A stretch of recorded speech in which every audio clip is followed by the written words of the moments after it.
नमस्कार, आप देख रहे हैं कैपिटल टीवी का खास शो दो टूक। मैं हूं परवीन शेख।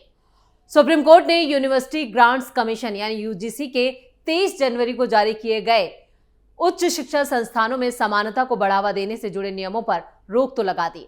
सुप्रीम कोर्ट का यह कदम उन याचिकाकर्ताओं के लिए राहत लेकर भी आया जिन्होंने इन नियमों को मनमाना और भेदभावपूर्ण और संविधान इसके साथ ही यूजीसी एक्ट 1956 के खिलाफ बताया था। अब इन नियमों के अमल पर अस्थायी विराम और आगे की सुनवाई में कोर्ट तय करेगा कि ये नियम संवैधानिक हैं या नहीं। इन नियमों के खिलाफ दायर याचिकाओं में यह भी कहा गया था कि नई व्यवस्था समानता के सिद्धांत के खिलाफ जाती है और कुछ वर्गों को बाहर कर सकती है। याचिकाकर्ताओं ने यह भी तर्क दिया कि यूजीसी को ऐसे नियम बनाने का अधिकार ही नहीं है क्योंकि ये यूजीसी एक्ट 1956 के प्रावधानों का उल्लंघन करते हैं। सुप्रीम कोर्ट ने इन दलीलों को सुनते हुए फिलहाल नियमों के लागू होने पर तो रोक लगा दी, लेकिन इसके बाद भी इस पर बवाल थमने का नाम नहीं ले रहा।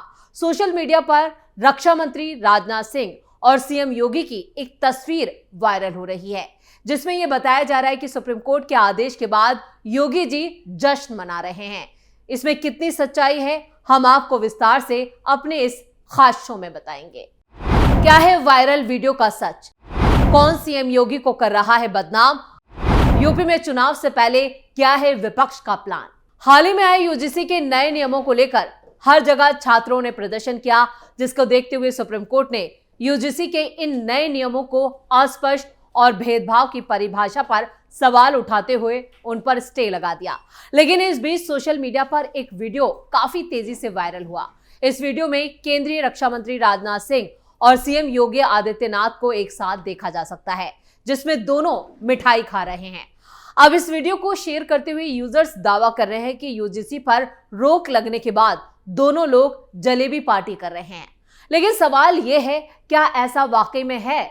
दरअसल 29 जनवरी 2026 को एक इंस्टाग्राम यूजर ने वीडियो को शेयर करते हुए वीडियो के थंब और कैप्शन में लिखा, यूजीसी रिमूव जलेबी।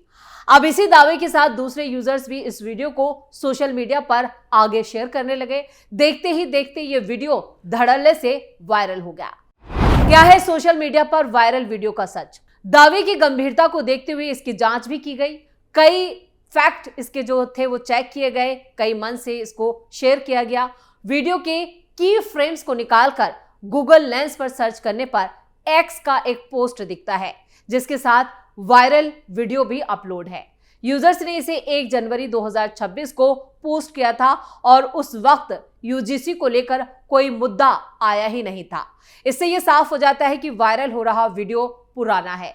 वही पोस्ट में यूजर ने यह भी लिखा था कि अयोध्या दौरे पर पहुंचे थे रक्षा मंत्री राजनाथ सिंह ने हनुमानगढ़ी में दर्शन पूजन किया। दर्शन के बाद रक्षा मंत्री राजनाथ सिंह को मुख्यमंत्री योगी आदित्यनाथ ने जलेबी खिलाई। इसके साथ ही एक प्रतिष्ठित मीडिया संस्थान यानी एक मीडिया चैनल ने भी इसे 1 जनवरी को अपने फेसबुक पेज पर अपलोड किया था, जिसमें इस वीडियो को अयोध्या का ही बताया गया था। जिससे यह तो साफ हो जाता है कि इस वीडियो का यूजीसी से कोई लेना देना नहीं है, ये वीडियो अयोध्या का है। इसके साथ ही एक इंस्टाग्राम यूजर ने 31 दिसंबर 2025 को इसी वीडियो को शेयर करते हुए लिखा, आज अयोध्या धाम के पावन श्री हनुमानगढ़ी में राजनाथ सिंह और योगी आदित्यनाथ ने विधिवत दर्शन पूजन किया, जिसके बाद दोनों पूज्य आश्रम पधारे। इस पावन अवसर पर श्री श्री 1008 महंत राजूदास जी महाराज और हनुमानगढ़ी अयोध्या यानी राष्ट्रीय अध्यक्ष हिंदू सुरक्षा सेवा संघ ने दोनों को गदा और श्री हनुमान जी महाराज की भव्य प्रतिमा भेंट कर सम्मानित किया। वहीं अयोध्या में पूजा अर्चना के कार्यक्रम को विश्वसनीय यूट्यूब चैनल पर भी मिला, जिसमें राजनाथ सिंह और योगी आदित्यनाथ दोनों ही लोग मौजूद थे। और इस जांच से यह साफ हो जाता है कि वायरल हो रहा दावा पूरी तरह से झूठा, फेक और भ्रामक है। इसलिए ऐसे किसी भी दावे पर विश्वास करने से पहले एक बार इसकी पुष्टि जरूर हो जाती है। लेकिन जिस तरह से इस वीडियो को एक प्रोपेगेंडा का हिस्सा बनाया गया, उसने कई सवालों को जन्म दिया। यूजीसी को लेकर पहले ही बीजेपी पर निशाना साधा जा रहा था। विपक्ष की तरफ से कई नैरेटिव सेट करने की कोशिश की जा रही थी और जिस तरह से सुप्रीम कोर्ट का इस पे स्टे लगा और उसके बाद बहुजन समाज से जुड़े सभी संगठनों ने एक मंच पर आकर कहा कि वो इसको लेकर अब आंदोलन शुरू करेंगे, हंगामा शुरू करेंगे, विरोध प्रदर्शन करेंगे, यानी यूजीसी के नए नियमों को लागू करवाकर ही मानेंगे। लेकिन सीएम योगी आदित्यनाथ और राजनाथ सिंह को लेकर जिस तरह का प्रोपेगेंडा सोशल मीडिया पर चलाया गया, उसने इन सभी दावों को चाहे खारिज कर दिया हो, लेकिन यूजीसी पर अभी बवाल और सवाल दोनों जस के तस बने हुए हैं। अब बवाल करने वाले बहुजन समाज के जो संगठन हैं वो सामने आ रहे हैं। यूजीसी के नए नियमों पर गरमाई सियासत। देश के कई हाई एजुकेशन इंस्टीट्यूट में जातिगत भेदभाव को रोकने के मकसद से यूजीसी के नए नियमों को लागू किया, लेकिन सुप्रीम कोर्ट ने स्टे लगा दिया। पिछले गुरुवार को ही सुनवाई में शीर्ष अदालत ने कहा कि UGC promotion of equity regulation 2026 के प्रावधानों में पहली नजर में ही अस्पष्टता साफ साफ दिखाई देती है और इनके गलत इस्तेमाल से इनकार नहीं किया जा सकता। कोर्ट ने इस मामले में केंद्र सरकार और यूजीसी को नोटिस भी जारी कर दिया और 19 मार्च तक इस पर जवाब मांगा है, यानी सुप्रीम कोर्ट में इस मामले की अगली सुनवाई 19 मार्च को होगी। सुप्रीम कोर्ट के इस फैसले के बाद राजनीतिक गलियारों में बयानबाजी भी तेज हो गई। जहां बीजेपी ने इसे संविधान, सामाजिक समरसता और सनातन मूल्यों की रक्षा से जुड़ा फैसला बताया, वहीं विपक्षी दलों की राय इस मुद्दे पर बटी हुई नजर आई। क्या है यूजीसी के नए नियम? यूजीसी ने देश भर की सरकारी और निजी यूनिवर्सिटीज में जाति आधारित भेदभाव और घटनाओं को रोकने के लिए नए नियम लागू किए थे। इन नियमों का मकसद कैंपस में समानता और सुरक्षा सुनिश्चित करना बताया गया था। हालांकि इन प्रावधानों को लेकर यह सवाल उठने लगे कि उनकी भाषा साफ नहीं है और गलत इस्तेमाल इनका किया जा सकता है, यानी इसकी गुंजाइश बनी हुई है। इसी को आधार बनाकर सुप्रीम कोर्ट ने इन पर अंतरिम रोक लगा दी। सुनवाई के दौरान सुप्रीम कोर्ट ने कहा था कि नियमों में कई ऐसे बिंदु हैं जो पूरी तरह से साफ नहीं है, स्पष्ट नहीं है। कोर्ट का मानना है कि अगर कानून की भाषा और भावना दोनों साफ ना हो तो उसका गलत इस्तेमाल होना बिल्कुल तय माना जाता है। इसी वजह से अदालत ने केंद्र सरकार और यूजीसी से जवाब तलब किया और अगली सुनवाई तक नियमों के अमल पर पूरी तरह से रोक लगाने का आदेश पारित कर दिया। बीजेपी ने मोदी शाह को दिया श्रेय। सुप्रीम कोर्ट के फैसले के बाद बीजेपी नेताओं ने खुलकर खुशी जताई। केंद्रीय मंत्री गिरिराज सिंह ने कहा कि वो इस फैसले के लिए प्रधानमंत्री नरेंद्र मोदी और गृह मंत्री अमित शाह को धन्यवाद देते हैं। उन्होंने कहा कि पीएम मोदी ने कभी किसी के साथ भेदभाव नहीं किया। उन्होंने ही आर्थिक रूप से कमजोर वर्ग को 10% आरक्षण देकर गरीबों के हित में बड़ा कदम उठाया। गिरिराज सिंह के मुताबिक ये फैसला भारत की सांस्कृतिक एकता और सनातन मूल्यों की रक्षा की दिशा में अहम है। बीजेपी सांसद निशिकांत दुबे ने भी विपक्ष पर निशाना साधते हुए कहा, जो लोग यूजीसी को कोस रहे थे उन्होंने संसद में इस मुद्दे पर चर्चा तक नहीं की। उन्होंने कहा कि मोदी सरकार पर भरोसा रखना चाहिए क्योंकि देश का कानून संविधान के अनुच्छेद 14 और 15 के तहत ही चलता है और सुप्रीम कोर्ट ने उसी भावना के अनुरूप अपना फैसला दिया है। राज्य सरकार के नेताओं की बयानबाजी। उत्तर प्रदेश के डिप्टी सीएम केशव प्रसाद मौर्य ने कहा था कि सुप्रीम कोर्ट का कोई भी फैसला सम्मान के योग्य होता है। उन्होंने कहा कि कोर्ट के आदेश पर टिप्पणी करने की जरूरत नहीं है और सरकार उसका पूरी तरह से पालन करेगी। बिहार के डिप्टी सीएम सम्राट चौधरी ने भी कहा कि सरकार सुप्रीम कोर्ट के फैसले का सम्मान करती है। बीजेपी सांसद मनन कुमार मिश्र ने कहा कि शिक्षा मंत्री पहले ही साफ कर चुके हैं कि किसी के साथ भेदभाव नहीं होगा और अब कोर्ट के फैसले के बाद सरकार को नियमों की खामियां दूर करने का मौका मिला है।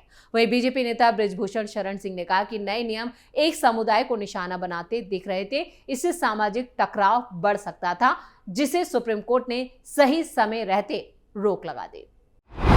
एसपी, बीएसपी और टीएमसी ने फैसले का किया स्वागत। विपक्षी खेमे में समाजवादी पार्टी, बहुजन समाज पार्टी और तृणमूल कांग्रेस ने सुप्रीम कोर्ट के फैसले का समर्थन तो किया, लेकिन इसके पीछे वजह कुछ और है। सपा प्रमुख अखिलेश यादव ने कहा कि सच्चा न्याय वही है जिसमें किसी के साथ अन्याय ना हो। कानून की भाषा भी साफ होनी चाहिए और नियत भी। बीएसपी अध्यक्ष मायावती ने कहा कि इन नए नियमों से देश में सामाजिक तनाव का माहौल बन गया था और कई जगहों पर इसके खिलाफ प्रदर्शन भी हुआ। ऐसे में सुप्रीम कोर्ट का फैसला मौजूदा हालात में बिल्कुल सही है। उन्होंने ये भी कहा कि अगर यूजीसी ने पहले सभी हितधारकों से बातचीत की होती तो हालात यहां तक नहीं पहुंचते। टीएमसी सांसद कल्याण बनर्जी ने भी इस पर बयान दिया। उन्होंने कहा कि यूजीसी की गाइडलाइन असंवैधानिक थी, इसलिए सुप्रीम कोर्ट ने सही कदम उठाया। इधर शिवसेना यूबीटी के प्रवक्ता ने कहा कि अदालत ने अगर रोक लगाई है तो नियमों में जरूर कमियां रही होंगी। कांग्रेस और आरजेडी का बीजेपी पर वार। कांग्रेस ने सुप्रीम कोर्ट के फैसले का स्वागत करते हुए बीजेपी पर तीखा हमला बोल दिया। कांग्रेस नेता प्रमोद तिवारी ने कहा कि सरकार असली मुद्दों से लोगों का ध्यान भटकाने के लिए जाति और वर्ग के नाम पर माहौल बना रही है। कांग्रेस सांसद रंजीत रंजन ने कहा कि यह बेहद संवेदनशील मुद्दा है और सरकार को यह सुनिश्चित करना चाहिए कि किसी भी छात्र के साथ जाति के आधार पर भेदभाव ना हो। टीएस सिंह देव ने कहा कि समाज के कमजोर वर्गों की सुरक्षा जरूरी है, लेकिन ऐसे कानून बनाते वक्त यह भी देखना चाहिए कि उसे किसी और का अहित ना हो। आरजेडी ने इस मुद्दे पर केंद्र सरकार को घेरते हुए आरोप लगाया कि यह सब चुनावी रणनीति का हिस्सा है। राज्यसभा सांसद मनोज झा ने न्यायिक तटस्थता पर सवाल उठाए, जबकि पार्टी प्रवक्ता सारिका पासवान ने इसे चुनावी जुमला करार दिया। आरएलपी सांसद हनुमान बेनीवाल ने कहा कि सरकार को सुप्रीम कोर्ट में मजबूती से अपना पक्ष रखना चाहिए और जो भी छात्र रैगिंग या अपमानजनक व्यवहार करता है उसे सजा मिलनी चाहिए। इधर सीपीआई सांसद जॉन ब्रिटास ने भी कहा कि यूजीसी की गाइडलाइन सुप्रीम कोर्ट के पुराने आदेशों का नतीजा थी, लेकिन सरकार ने उन्हें कमजोर कर दिया। इधर कुमार विश्वास ने भी सुप्रीम कोर्ट के फैसले का स्वागत किया। उन्होंने कहा कि देश इस वक्त किसी भी तरह के बंटवारे को बर्दाश्त करने की स्थिति में नहीं है और सरकारों को ऐसी राजनीति से बचना चाहिए जो समाज और दूसरी दरारें पैदा करे। अब सभी की नजर 19 मार्च को सुप्रीम कोर्ट में होने वाली सुनवाई पर टिकी है, जब केंद्र सरकार और यूजीसी सुप्रीम कोर्ट में अपना जवाब दाखिल करेंगे। तब तक यूजीसी के नए नियमों पर रोक जारी रहेगी और यह देखना दिलचस्प होगा कि कोर्ट आगे क्या रुख अपनाता है। लेकिन जिस तरह से सुप्रीम कोर्ट का फैसला आया है उससे एक वर्ग खासा नाराज है। इसमें कई ऐसे संगठन हैं जो बहुजन समाज से जुड़े हैं और उन्होंने सड़कों पर उतरने का ऐलान किया है। 7 फरवरी से खासतौर से यूपी की सड़कों पर हो हंगामा और बवाल की आशंका जताई जा रही है, लेकिन इसको लेकर भी प्रशासन की तरफ से तैयारी की गई है। लेकिन जिस तरह से सीएम योगी और राजनाथ सिंह को बदनाम करने की कोशिश की गई, यूजीसी पर उन्हें घेरा गया, उसका भी पर्दाफाश हो चुका है। कुल मिलाकर सीएम योगी ने यूजीसी पर कोई बयान नहीं दिया, लेकिन उन्हें जिस तरह से घेरने की कोशिश की गई उसे भी 2027 विधानसभा चुनावों से जोड़कर देखा जा रहा है।